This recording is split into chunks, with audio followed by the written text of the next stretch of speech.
20 जुलाई पे जो पेपर हुआ है उसके डाउट्स देखेंगे अभी। तो चलो क्या है, क्वेश्चन नंबर 10 देखो, उसमें क्या बोला है। उसमें बोला है फर्मी लेवल। अब फर्मी लेवल क्या रहता है? फर्मी लेवल ये एक एनर्जी लेवल रहता है। ये डोनर एनर्जी लेवल और एक्सेप्टर एनर्जी लेवल नहीं है, डिफरेंट है ये। तो फर्मी लेवल क्या रहता है देखो, ये सीबी और वीबी। तो एन टाइप में वो सीबी के पास में रहता है, एन टाइप में वो सीबी के पास में रहता है, और पी टाइप में वो वीबी के पास में रहता है। ठीक है, वो वीबी के पास में रहता है। उसका एनर्जी कैसे निकालने का, तो उसका भी एक फॉर्मूला है, लेकिन वो एनसीईआरटी में दिया नहीं है। कुछ एमसीक्यू के बुक्स में वो दिया है।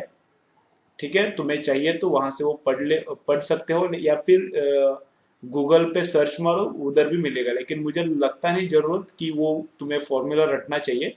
लेकिन इतना ध्यान रखो, एन टाइप में फर्मी लेवल सीबी के पास में रहता है, और पी टाइप में वो फर्मी लेवल वीबी के पास में रहता है। अब सीबी और वीबी के बीच में गैप कितना है? 1.1 का। सीबी और वीबी के बीच में गैप कितना है यहाँ पर? 1.1 का। तो आधा मतलब बराबर, अगर बीच में फर्मी लेवल अगर बराबर बीच में है तो कितना? 0.55 रहेगा। सीबी से वो भी 0.55 डिस्टेंस पे रहेगा, 55 गैप पे रहेगा, और वीबी से भी 0.55 गैप पे रहेगा। लेकिन वो बीच में है क्या? नहीं, बीच में से थोड़ा ऊपर है, मतलब सीबी के पास में है ना। सीबी के पास में है तो 0.5 से इनके बीच के, सीबी और फर्मी लेवल इनके बीच का गैप क्या रहेगा? 0.55 से कम रहेगा। तो वही ऑप्शन आएगा, 0.55 से कम। ठीक है, अगर वो पी टाइप सेमीकंडक्टर रहता, पी टाइप, तो सीबी और फर्मी लेवल, सीबी और फर्मी लेवल इनके बीच में गैप कितना चाहिए था? 0.55 से मोर। 0.55 मतलब बराबर बीच में। लेकिन ये बराबर बीच में है क्या? पी टाइप में। पी टाइप में ये वीबी के पास में रहता है, पी टाइप में ये वीबी के पास में रहता है। तो बी बराबर सेंटर से थोड़ा, बराबर सेंटर से नीचे रहता है, बराबर सेंटर से नीचे रहता है। तो सीबी और ये जो फर्मी लेवल है, डॉटेड लाइन मतलब फर्मी लेवल, इनके बीच में कितना गैप रहेगा? 0.55 से मोर रहेगा, 0.55 से मोर इधर, और इधर 0.55 से लेस। क्वेश्चन नंबर 18 थोड़ा रॉन्ग है। ये जो 0.96 दिया है वो वीसीसी नहीं है, 0.96 है वो अल्फा देना चाहिए। तो वो अल्फा दिया है, तो यहाँ पर 500 ओहम पे पोटेंशियल ड्रॉप दिया है। तो उसका हम लोग यूज करके आईसी फाइंड आउट कर सकते हैं। I see delta V upon R, इधर डेल्टा वी कितना हुआ? 0.5, और रेजिस्टेंस कितना है? 500। उनको डिवाइड करो तो कलेक्टर में से करंट कितना जा रहा है वो आईसी मिलता है। तो अल्फा का यूज करके, ये अल्फा है, अल्फा का यूज करके डायरेक्टली तुम लोग आई बी निकाल सकते हो, या फिर अल्फा से बीटा निकालो, बीटा से फिर आईसी यूज करके आई बी निकालो। तुमको जो आसान लगता है उस टाइप से तुम लोग करो। ठीक है, क्वेश्चन नंबर 21 फैक्ट है, ये रट्टा करो। क्वेश्चन नंबर 24 ये भी एक्चुअली फैक्ट ही है। ऐसा डायग्राम है, मतलब ये और गेट का डायग्राम रहता है। ऐसा अगर डायग्राम है, ये और गेट का डायग्राम है। थोड़ा मैं एक्सप्लेन करता हूँ, समझ में आया तो ठीक है, नहीं समझ में आया तो हर एक और का, एंड का और नैंड का जो एररलेस में डायग्राम्स दिया है, वो डायग्राम्स एक एक बार देख लो, वैसा ही याद रखो। तो देखो यहाँ पर क्या है, अगर इधर वोल्टेज अगर फुल मिलता है, सी पे अगर वोल्टेज फुल मिलता है तो उसका मतलब यस है। उसका मतलब क्या है? यस है। अगर वोल्टेज सी पे नहीं मिलता तो उसका मतलब क्या है? नो है, मतलब ट्रू एंड फॉल्स। यहाँ पर वोल्टेज फुल मिलता है तो 1 है, तो सी का आउटपुट कितना है बोलेंगे हम लोग? 1। 1 मतलब यस, यस या फिर ट्रू। मैथ्स में ट्रू एंड फॉल्स रहता है। और यहाँ पर अगर वोल्टेज नहीं आता, यहाँ पर वोल्टेज अगर 0 आता है, तो इधर आउटपुट कितना कंसिडर करने का? 0 कंसिडर करने का। ठीक है, चलो तो समझो यहाँ पर वोल्टेज हमने दिया नहीं, 0 वोल्टेज दिया, और यहाँ पर वोल्टेज दिया फुल, पॉजिटिव वोल्टेज दिया। यहाँ पर एक तो 0 रहता है, या फिर कुछ तो वोल्टेज देना रहता है। इधर कैसा रहता है गेट्स में? एक तो फुल वोल्टेज, नहीं तो नो वोल्टेज। तो यहाँ पे नो वोल्टेज है, यहाँ पे फुल वोल्टेज दिया। यहाँ पे फुल वोल्टेज, ये तो ग्राउंड किया है, मतलब ये 0 है। यहाँ पर ये तो अर्थिंग है, तो ये 0 वोल्ट है।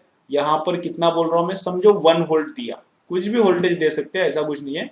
फुल मतलब 1 वोल्ट, और नो वोल्टेज मतलब 0। तो यहाँ पे 1 वोल्ट दिया, तो ये फॉरवर्ड बायस में आएगा, क्योंकि ब्रॉड साइड को पॉजिटिव लगाया, यहाँ पे 1 वोल्ट है, और ये tip of the arrow side को 0 है, तो ये फॉरवर्ड बायस में इधर 1 वोल्ट है तो इधर भी 1 वोल्ट रहेगा, यहाँ तक इधर भी 1 वोल्ट ही रहेगा। तो सी का वोल्टेज कितना आता है 1, तो सी का वोल्टेज कितना आता है 1 आता है।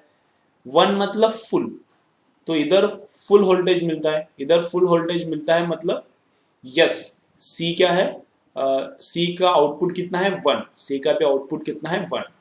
तो ये अगर यहाँ पर 1 है, यहाँ पर 0 है, यहाँ पर 1 है, यहाँ पर 0 है, 0 मतलब 0 वोल्टेज, यहाँ पर वोल्टेज नहीं दिया, 0 वोल्ट दिया, यहाँ पर 1 वोल्ट दिया, तो यहाँ पर वोल्टेज कितना मिलता है 1, ठीक है। यहाँ पर 0 दो, यहाँ पर 1 दो, तो ये फॉरवर्ड बायस होता है, तो ये कुछ पोटेंशियल ड्रॉप नहीं करता, तो यहाँ पे 1 वोल्ट है तो यहाँ पर भी 1, तो इधर तक ये लाइन पे 1 वोल्ट ही रहता है, तो सी को वापस 1 मिलता है। तो इधर 0 इधर 1 किया तो भी सी को 1 मिलता है, इधर 1 वोल्ट दिया इधर 1 वोल्ट दिया, तो दोनों फॉरवर्ड बायस इधर वापस से 1 वोल्ट ही मिलता है।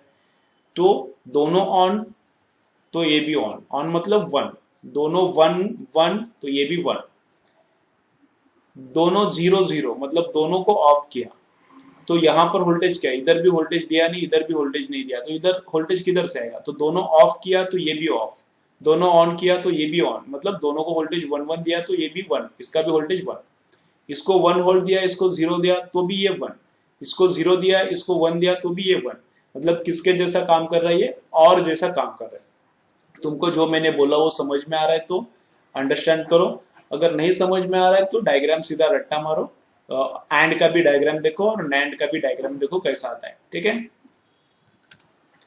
देन क्वेश्चन नंबर 38 एकदम सिंपल है, देखो 40 किलोमीटर पर आवर का स्पीड है, तब 2 मीटर के बाद में कार स्टॉप होता है। अब स्पीड डबल किया तो कितना डिस्टेंस के बाद स्टॉप होगा, तो दोनों जगह पर क्या सेम लेने का, एक्सेलरेशन सेम लेने का। तो ये वाली इक्वेशन मैंने फर्स्ट यूज किया। फाइनल वेलोसिटी कितना यहाँ पर स्टॉप होता है इसलिए 0 है, इनिशियल वेलोसिटी कितना है तो उसको मैं u पकड़ता हूँ, क्यों कन्वर्ट करने का, वो 40 को कन्वर्ट करने का कुछ जरूरत नहीं, मैं उसको u बोलता हूँ। और ये एक्सेलरेशन माइनस है इसलिए यहाँ पर माइनस आया, रिटार्डेशन है ना इसलिए मैंने माइनस लिया, -2 इंटू एक्सेलरेशन का ये प्योर नंबर आएगा a, रिटार्डेशन का जो भी नंबर है वहां पर आएगा, रिटार्डेशन है इसलिए मैंने माइनस दिया, -2a इंटू यस, कितना डिस्प्लेसमेंट के बाद रुकता है 2, तो इसको सॉल्व किया तो एक्सेलरेशन मिलता है u²/4।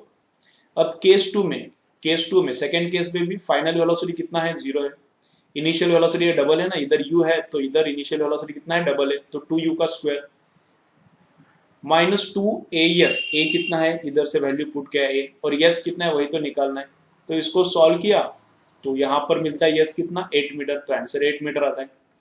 तो उसके बाद क्वेश्चन नंबर 39, यहाँ से ऑब्जेक्ट ऊपर फेंका विद द वेलोसिटी 4.9, तो ये ऊपर जाता है वापस नीचे आता है, कितना टाइम लगता है उसको 3 सेकेंड्स, तो इस टावर का हाइट निकालना है h, ओके। तो ये वाला इक्वेशन में यूज कर रहा हूँ s = ut ½ a², तो यस डिस्प्लेसमेंट कितना, बॉल इधर था ऐसा ऊपर जाके नीचे आएगा, तो डिस्प्लेसमेंट कितना, इधर बॉल था इधर आएगा, तो डिस्प्लेसमेंट कितना h है, लेकिन डाउनवर्ड डिस्प्लेसमेंट इसलिए मैं लिखता हूँ -h विथ साइंस पुट करने का, वैल्यू कैसा पुट करने का विथ साइंस, यहाँ पे बॉल था अब यहाँ पर आ गया तो डिस्प्लेसमेंट h हुआ, लेकिन डाउनवर्ड डायरेक्शन में हुआ इसलिए -h, u कितना है अपवर्ड डायरेक्शन में है 4.9 इसलिए +4.9 इंटू 3, टाइम पता है ना 3 सेकेंड्स के बाद नीचे आता है, माइनस हाफ का हाफ, एक्सेलरेशन कितना है -9.8 इसलिए यहाँ पर माइनस इधर 9.8 इंटू टाइम कितना है, कितने टाइम के बाद नीचे आता है, टोटल ट्रैवलिंग के लिए 3 सेकेंड्स लगता है तो 3², ये सॉल्व करो आंसर आता है। माइनस क्यों आया आंसर, क्योंकि डाउनवर्ड डायरेक्शन में डिस्प्लेसमेंट इसलिए माइनस, ठीक है। तो दोनों साइड का माइनस जाता है, h = 29.4, मतलब बिल्डिंग का हाइट कितना आता है 29.4 आता है। देन क्वेश्चन नंबर 43 में यहाँ का एक्सेलरेशन और यहाँ का एक्सेलरेशन रेशियो लेना है। एक्सेलरेशन मतलब स्लोप मतलब tan ऑफ थीटा, तो यहाँ का थीटा कितना है, पॉजिटिव एक्स एक्सिस के साथ थीटा लेने का, कौन सा थीटा, पॉजिटिव एक्स एक्सिस के साथ, तो इधर पॉजिटिव एक्स एक्सिस के साथ एंगल है 30, तो यहाँ का एक्सेलरेशन tan ऑफ 30, इधर पॉजिटिव एक्स एक्सिस के साथ एंगल दिया नहीं, इधर का नहीं एंगल इधर का चाहिए, तो ये वाला एंगल है 120, तो इसका एक्सेलरेशन कितना, ये जो ट्रैवलिंग है इधर हुआ है इसका एक्सेलरेशन कितना tan ऑफ 60 नहीं tan ऑफ 120, इधर का एंगल लेना रहता है, तो tan ऑफ 120 और tan ऑफ 30 पुट किया तो -1/3 आंसर आता है। तो माइनस वहां पे दिया नहीं है तो बस मैग्नीट्यूड कंपेयर कर रहे हैं ऐसा हम लोग पकड़ सकते हैं, उधर बोला नहीं है कुछ, लेकिन हम लोग एज्यूम कर सकते हैं कि मैग्नीट्यूड का कंपैरिजन चल रहा है, तो 1/3 आंसर आएगा। तो ऑप्शन सी है करेक्शन है, यहाँ पर ऑप्शन सी आएगा। ऑप्शन वहाँ पे शायद आंसर 3 दिया है, तो 3 नहीं आएगा, 1/3 आएगा। ओके।